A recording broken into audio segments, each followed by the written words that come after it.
Hello, everybody. So today I want to talk about LifeMD, one of the HIMSS would-be competitor. This is a stock that I've covered 15 months ago when it was trading at $1.54 to be exact. And of course, LifeMD is trading much higher now. It's kind of caught on the wave of GLP-1s, just like HIMSS. Although this is just a market craze, I am not going to discuss GLP-1s in this video because whether we're talking about HIMSS or whether we're talking about LifeMD, these companies, these telehealth companies are much more complicated, much more disruptive than what some of the pundits on the market would have you believe. These are not just GLP-1 companies. In fact, that's a very small share of what they do and the drugs that they prescribe. These are platforms for doctors. These are, in my opinion, the future of healthcare, and I am very bullish on HIMSS, but I like LifeMD very much. But you will see LifeMD has a little bit of a different strategy, a primary care first strategy, and so we're going to talk about LifeMD today. So really quickly, LifeMD at the latest report, they had 254 active patients. LifeMD is a doctor subscription. You have to become a member of LifeMD to see the doctor. In that way, it's very similar to Amazon's doctor offering, and they are about five times smaller than HIMSS in terms of patients, but I guess also in terms of revenue too. Just about, but they're a smaller company than HIMSS. What's important to note is that they can provide primary care in 50 states, and this is very advantageous if you're trying to grow in that field. Let me move on, tell you more about it. So we're going to go through different questions. So the first one is, and of course I'm answering this each point. Let's begin with point number A.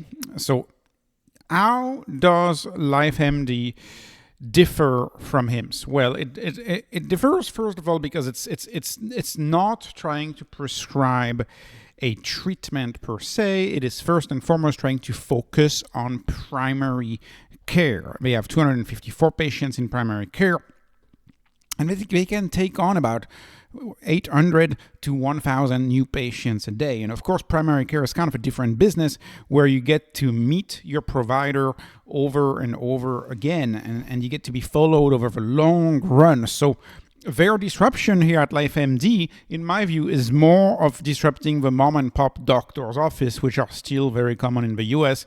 You know, your local doctor in the strip mall in any American city. These are very, very common. That's what they're going after, in my view. People want to have an app, and that's just the way of the world today. So that's point number one. Point number two: how do they differ? Well, first of all, like I said, they focus on primary care. That's a big focus. 1/3 of Americans don't have a primary care doctor, and of course, if you've tried scheduling a primary care doctor, well, many doctors don't take patients as primary care, and you may know that most medical spots, if you're a rather healthy person, they're going to try to have you see a nurse practitioner or a physician assistant. Very tough to actually get in front of an actual MD. Well, the name of this company is LifeMD. They get you in front of a doctor, and the median time to get scheduled is about 2 hours. So think about the speed at which that can be. Seeing a doctor, if you're in a small town, it could take 3-4 months to see a primary care doctor. That's the big difference. That's the big difference with LifeMD. Point number one, right? Point number two: they provide that service for as little as $39 per month. So that's a subscription business. This is very similar to HIMSS here. Primary doctor is going to follow you for $39 a month. Well, that is very cheap. That is very cheap. In some instances, a doctor visit may cost a yearly subscription to LifeMD. In some instances, depending on the type of doctor and what you say you're coming for.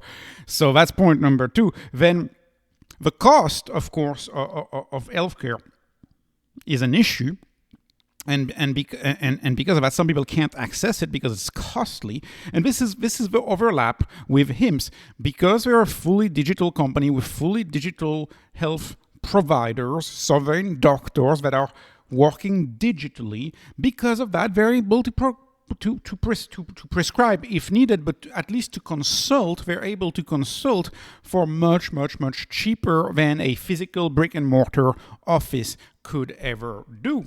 And what is special about LifeMD, what I like very much, that I think HIMSS will have to do one day, is that they are comprehensive and they partner with lab and also in-home device partners. I'm assuming that's for diabetes, but they partner with LabCorp and major lab companies.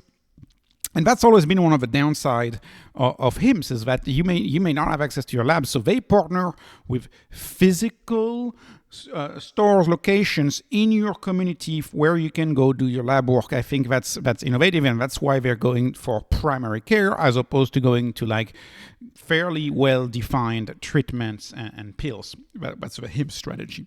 So that's point number 2. Okay, so point number 2. That was point number 1. Point number 2. So do they differ with HIMSS on insurance? So let's talk about that question. Does LifeMD work with insurance?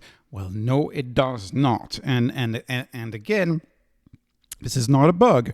This is a feature. One of the reasons why Teladoc was never able to achieve the growth that HIMSS or LifeMD is seeing is because they accept insurance. Insurance slows down everything. It slows down the process. LifeMD does not accept insurance for the memberships. You can pay with HSA, FSA. By the way, you can do that for HIMSS too, which is another very interesting idea, paying with HSA or FSA. A lot of people are at their workplace, so it could be covered by your HSA. So in that case, it's kind of like you're using insurance, because if you have a HSA at work, your workplace may put, I don't know, $90, $100 a month in your health savings account, and then you can spend it. So that's also one interesting aspect.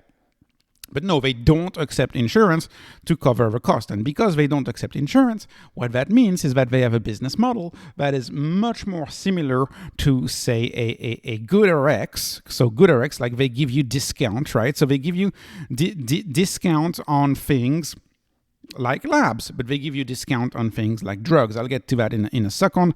And of course, in some cases, you can get up to 92% off your labs, because from the moment you're going to be a cash payer, well, the brick and mortar retail store is going to charge you much less because you're a cash payer. So this is kind of how it works and how the system works.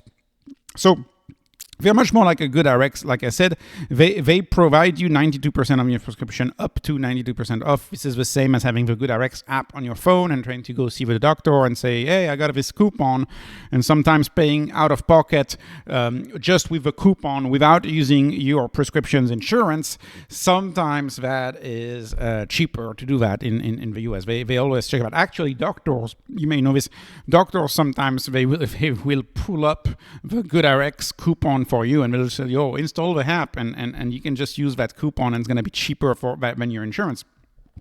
So anyways, and that's because real-world pharmacies, of course, overcharge insurance companies. So do the traditional brick-and-mortar doctors. By entirely exiting the insurance system, you can get the costs very, very, very much down, and so you get that discount. So I just want to make that clear. I still think this is an inferior solution to HIMSS because HIMSS is running its own e-pharmacy. So HIMSS can make even more money because they are the pharmacy too, right? So they are providing you with a prescription. So they're making money both on the cost of the doctor and both on the cost of a prescription. So I still think HIMSS as at least a more disruptive business model, the idea of selling the doctor visit and the treatment in a single monthly cost. I think this is more disruptive than just selling a subscription to a primary care offering, and then you still have to go to the physical pharmacy with your GoodRx coupon or your LifeMD coupon, and you still have to get your prescription drug at the pharmacy with all of the issues that entails, and I've covered this in prior videos. So HIMSS can do it even cheaper and more profitably. So I do like that HIMSS also disrupts pharmacies, and to me that's worth paying for. But let's move on. What do they treat? Well, because LifeMD does a lot of primary care work, that means they're going to be further ahead in treating some areas, some diseases. They're going to be able to have patients with quote-unquote medium complexity, and HIMSS still has to deal with patients who have quote-unquote low complexity. So, for example, you can see that LifeMD already offers diabetes management, already offers insomnia, already offer hormone therapy, right? HIMSS doesn't offer it yet. Diabetes, that's coming. Insomnia, that's coming. If you look at things like menopause and testosterone, which would be your hormone therapies, HIMSS, that's coming. They're not having that just yet. And of course, LifeMD is able to do that because they focus on primary care. They focus on working with lab companies where you can go get your labs done and you can have the doctor then review your labs and tell you, okay, you should get this prescription because I saw your labs. Obviously, for things like diabetes management, you're going to need to incorporate some sort of a physical, tangible measurement at some point. And I think they're able also to move faster on these areas because they also don't run their own remote pharmacies, which means that they don't have to procure, say, the testosterone. They don't have to procure, say, certain diabetes drugs and managements. They don't have to deal with the procurement that a full pharmacy has. LifeMD uses pharmacies that are already built. They're already building on the layer of pharmacies. HIMSS is just rebuilding the entire pharmacy layer for them. So that's one of the distinctions here. The reason why LifeMD is able to treat diseases that HIMSS cannot treat yet. So it's more advanced on the doctor side, I would argue, than HIMSS. Now, I want to talk about this. Haven't talked about this much on the channel. Maybe I covered it about a year and a half ago, but I think this is important to talk about. And this is true for both HIMSS and LifeMD. They are both building their electronic health record system, their health IT systems. They're both building their own custom-made, and you can see it's very sleek, and you connect to the pharmacy, and you connect to the telehealth, and you connect to patient acquisition, business intelligence, patient care and retention, diagnostics. You connect to everything, right? These systems are usually used when you send prescriptions, when you review labs, etc. So they're building their own healthcare management system, right? IT. HIMSS is doing the same thing, is building their own IT. This is just one of the slides I could find, but you can find way more online. This is what LifeMD's looks like. And I think this is an interesting part of these companies, that they have a little bit of a software component to them. And the only reason why I say that is because there is a private company called Epic, which is kind of like the SAP of the healthcare world, and I'll show you what Epics look like. Okay, I'm not gonna say much about Epic, but all I'm going to say is that some software have technical debt, and so of course this is a software that has a moat because most of healthcare uses Epic, but the technical debt makes it so that, for example, it's very difficult to log in on Macs, for example. For example, you got to enter a bunch of logins to log in these systems. It's a little slow, right? Some things just requires too many clicks, right? It's not very mobile friendly. It's kind of like if you work at an older corporation, you may be using SAP. Right? Have you ever used SAP Concur, for example, for travel reimbursement? If you have, you probably would know what I mean. This is what happens with these legacy players, and sure enough, you're right. In the case of SAP, for example, it's getting disrupted left and right by newer software companies. What's the software company is going to disrupt Epic, right? Moats in software, and if you follow the field of software, if you follow Palantir, if you follow anything that has to do with LLMs, you know that most moats in software are falling very, very, very, very fast. The fact that LifeMD and HIMSS are able to build their own version of the software is very impressive. They don't have to use third-party software. It'd be interesting to see if Teladoc is also building its own software or just relying on third-party software. I think this is also an underappreciated part of HIMSS and underappreciated part of LifeMD. Okay, let me move on.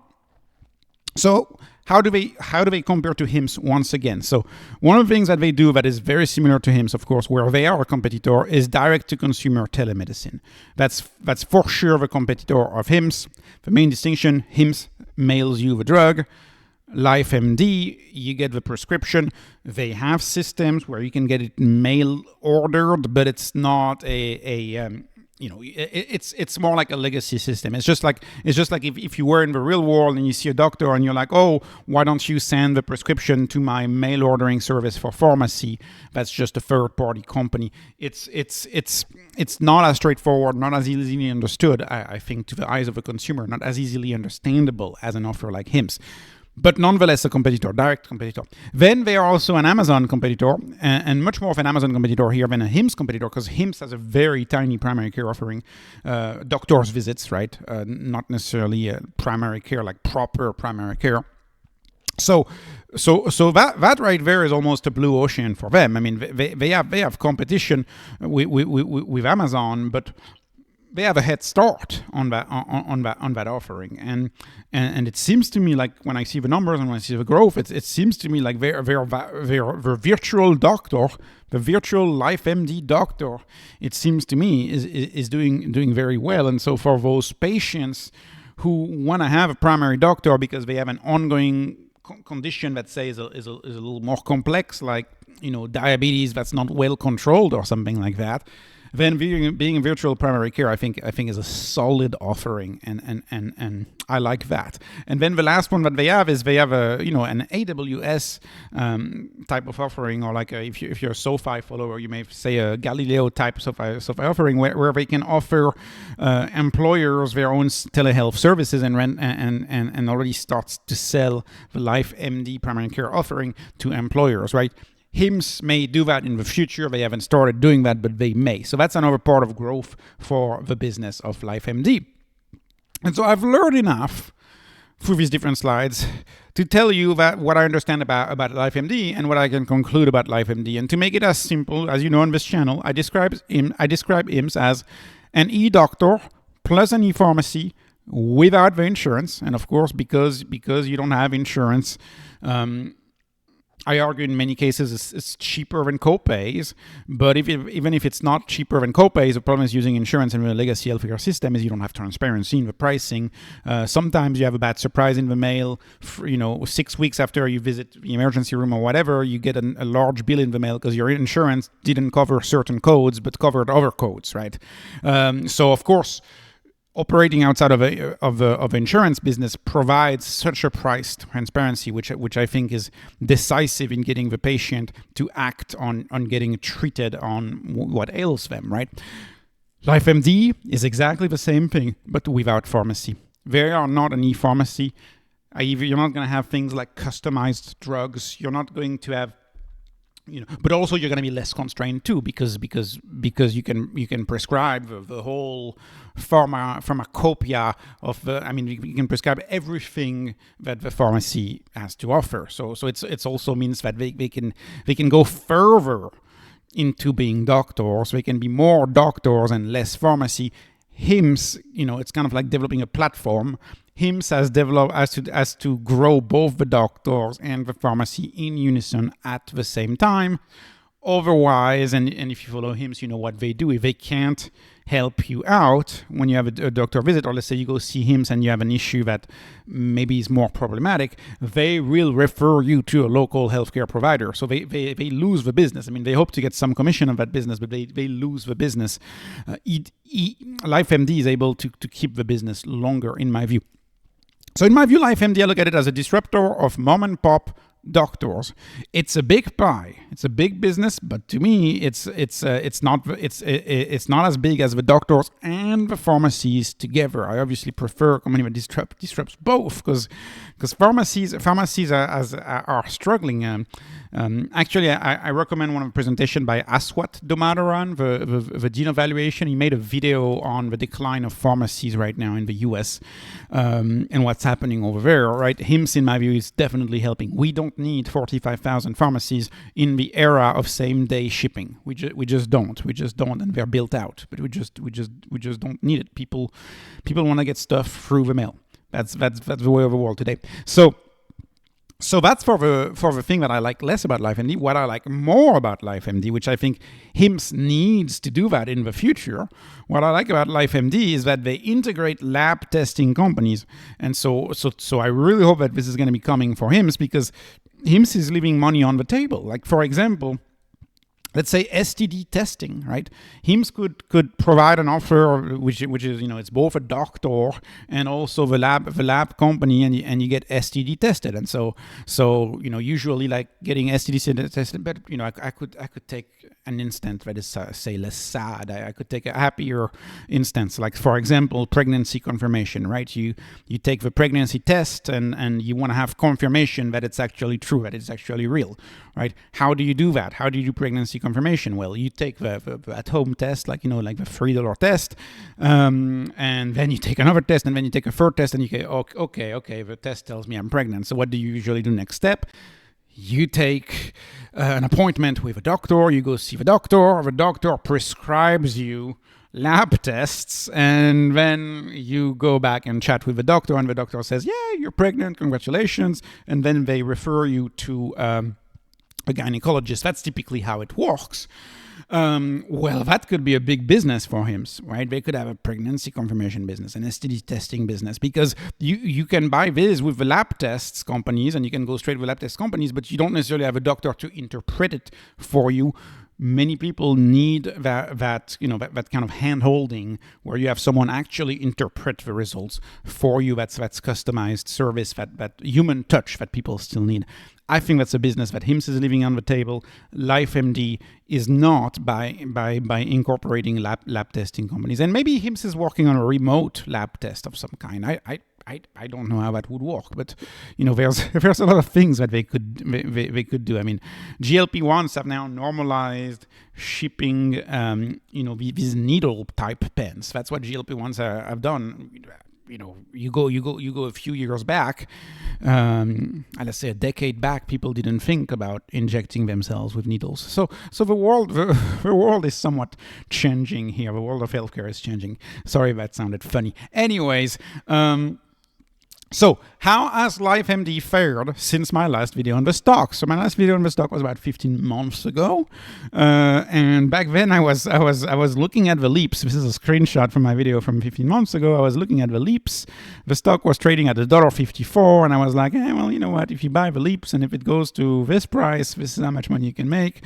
And the moral of the story is sometimes I should listen to my entertainment-only videos, but they're entertainment-only videos, so I don't listen to my own entertainment. But sometimes I should, and in this case I should have. I didn't pull the trigger, I didn't buy the leaps, and frankly those leaps had an outstanding performance. But that's okay, because we may be getting another shot at LifeMD. LifeMD is up 200% from the last time I covered it 15 months ago. But of course, go back 5 to 6 months from now at the peak, it was up nearly 400%. So it was nearly a 5x.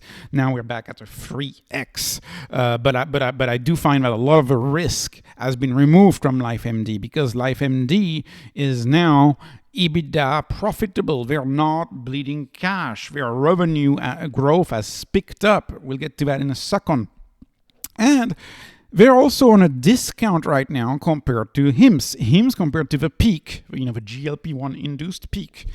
HIMSS is down 31%. LifeMD is down, let's round it up to 61%. LifeMD is down 61%. So wow. LifeMD relatively looks like a good deal. What about the growth? What does the growth look like? Well, this is the growth. Now, let's keep in mind both divisions grow about at the same speed, but when it comes to LifeMD, they have a software business. Don't ask me how they ended up with a software business. They own something like 73% of a software business, probably an early real option type investment for them. So their EBITDA is kind of weird, because they have this software business, works simply included with telehealth. We only focus on telehealth, but it's worth mentioning that the software business is doing very well, and it may be up for sale. And so if you subtract that from, say, the enterprise value of the sale of that software business, the company could almost have negative enterprise value. I don't want to get there. We don't know, but they have a thriving side business. Anyways, now that I've put that aside, they're growing their sales at 35%. That's their outlook. That's what they guided. And it's less than HIMSS. HIMSS outlook, HIMSS guidance is 53%, the way I calculated it.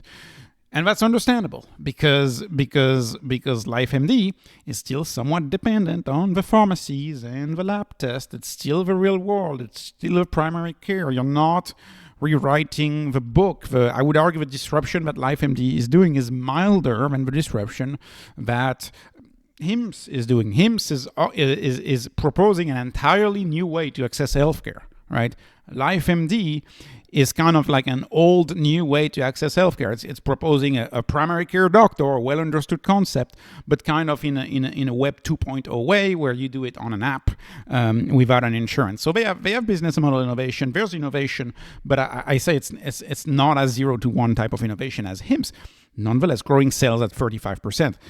That's good in both cases. That's very good. I'm very happy with those numbers. And I will conclude with a part that I love, and I think a lot of people like that part, which is the valuation. So what is the valuation for HIMSS? And I copied my spreadsheet here, but what is the valuation for HIMSS? It's a 0.071. It's extremely cheap, consistently ranking as one of the cheapest stock I ever analyzed.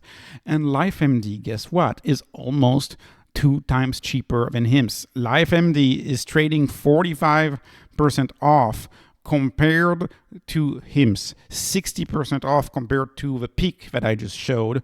But if I just take those ratios and I look at it, and by the way, if you're new to the channel, those ratios are enterprise value over gross profit over revenue growth. They answer the question, how much am I paying for each percentage point of forward growth? How much am I paying? For LifeMD, I'm paying way less for that forward growth than I am paying for HIMSS. I'm paying 45% less. And LifeMD also achieves a rule of 40. HIMSS is a rule of 64. It's getting into a stratosphere. I love that. But LifeMD is doing right well. Look at that gross margin, 89%. This is a pure profit type of company. The operating leverage is going to kick in. Do you think EBITDA margin is going to stay at 8%? No, it's going to increase in my view. So, and by the way, if you're wondering which stock is the cheapest, and this concludes this video, by the way, I'm done talking about LifeMD. The conclusion on LifeMD is I think it's very cheap. I like it. Am I gonna buy it? I don't know yet, but I like it. But anyways, Li Auto beats it. And this is going to be a great transition, actually, because if you want to know if I'm buying LifeMD in the future, like they do it on YouTube, you can probably tell I'm pretty happy today. If you want to know, if you want to know if I'm going to be buying LifeMD, well, I have some news for the channel. I have done something that I thought I would not do, but yeah, I decided to do it because the channel is growing and I see the 10,000 subscribers coming soon at the rate that the channel is growing. I may have 10,000 subscribers in a month. So I started warming up to the idea of a Patreon. Kudos to my brother actually runs a YouTube channel in France, and he's like, you should do it. What are you talking about? And I just decided to do it. So there you go. So I'm launching a Patreon, but I want to provide a lot of value. So the first thing I want to say about launching a Patreon is that this is not about removing anything from the free content. The free content on this channel is going to remain the same, but the Patreon is going to help me provide much better content. For example, my spreadsheet of valuation, right? Some of you sometimes have pointed out I made a mistake here and there, as you in the comment section have pointed out a few times. I've never really started building a comprehensive master list of the stocks I cover on the channel. The way I've done it so far is I have my own PowerPoint and my desktop is a mess, and I have like 30 Excel files. So I've changed that. I've taken literally a full day reanalyzing every single stock, and I've put them in a spreadsheet. And so I have a spreadsheet of 106 hypergrowth stocks. Manually, everything is manual. I've updated everything manually. And my goal down the road, of course, is to automate it, but I know this has great limitations. Automation has great limitations. Trust me, I tried. It's not that easy. Human input cannot be fully replaced, and then grow it, right? Because I would like to get to analyzing more than 200 stocks in this spreadsheet and actually screen, because now I can tell you that HIMSS is the second cheapest out of 106 stocks, which I've already screened for growth and being cheap. I can tell you Li Auto is actually cheaper than HIMSS. I can tell you cheaper than LifeMD. I can tell you that HIMSS is actually the fifth cheapest in the spreadsheet. I have found mostly Chinese companies, but I have found a few Chinese players cheaper than HIMSS. So you can get even cheaper than cheap, right? And I wouldn't know that, and I wouldn't be able to report it for free on the channel when I'm going to get to these thematic videos about these stocks. I couldn't know that if I hadn't built this spreadsheet. And my motivation to build this major spreadsheet has been to start a Patreon. So I am starting a Patreon. And so this is what the page looks like, more or less. So I'm starting a lot of things. So I'm starting a Patreon. I'm going to build up the value of a spreadsheet. The spreadsheet is going to have many, many, many more things, right? I've decided I wasn't going to do that, but I've decided that I'm going to share my full portfolio. So I've put my full portfolio, and there's a pie with my full portfolio. I'm going to do 0 to 1 competitive analysis. I'll make a video about that tomorrow. I redid the one for Tesla. So it's a qualitative analysis I have of how much a product is better than the legacy product. And I think all of my companies I could qualitatively analyze through that lens. There's other things I want to do, right? Like I want to look at 5-year outlooks, 10-year outlooks, and I want to flatten that growth rate over, say, the next 5 years, because some companies' growth are cyclical. And my spreadsheet, this spreadsheet right here, doesn't do any justice to any companies that don't have linear growth. If your growth is cyclical, this spreadsheet absolutely doesn't do justice on a company like that, right? I can't account for the fact that in 2027 your revenue growth is going to grow by 100%. I can't account for that in this spreadsheet. So I wanted to do that as well. And of course, all of this is going to be provided for a fee in my Patreon. And of course, I'll pick and choose and provide free content as a result of my Patreon sponsors. So you know the drill, you know how it works on YouTube. The sponsors are only going to help me maybe take off from work like a day, maybe. Right, that's what they're going to help me do. I'm hoping right now. I'm just hoping to cover my costs, because I have a few subscriptions here and there. Yes, there's a little bit of advertising revenue on YouTube, but if you knew how low that is, I mean, I don't even dare to tell you. My entourage, I guess, my significant other, people are telling me, what do you mean you spend your entire evening on this channel, and why are you doing that? Well, I'm doing that because I love it, but also, now I want to be able to justify it a little bit. So that's the Patreon I'm launching. It's $15 a month for the premium version of a Patreon. And I am going to build up that value. I guarantee you that. The first month, the second month, the full value may not be there, but I am going to build up that value as people sign up. And I'm going to give you also my portfolio moves, my alerts, all of that. And I guarantee you that value will be built up. And what you're doing if you decide to support me on Patreon is you're really supporting the channel, because the YouTube channel itself doesn't change, and you're really supporting the channel. Also, because of Patreon and the way it works, I can launch a Discord. So I created a Discord. I installed the app on my phone, which means that you'll be able to get replies quickly from me and other people. If you may remember my video from 9 months ago about the channel hitting $5,000 people, I can't keep up with the comments, right? There's too many comments. Unfortunately, I can't reply to all of you in the comments. There's too many comments per day. It's nuts.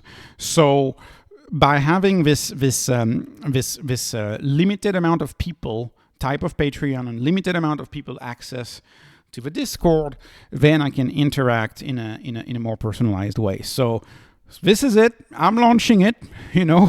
We'll see how it goes.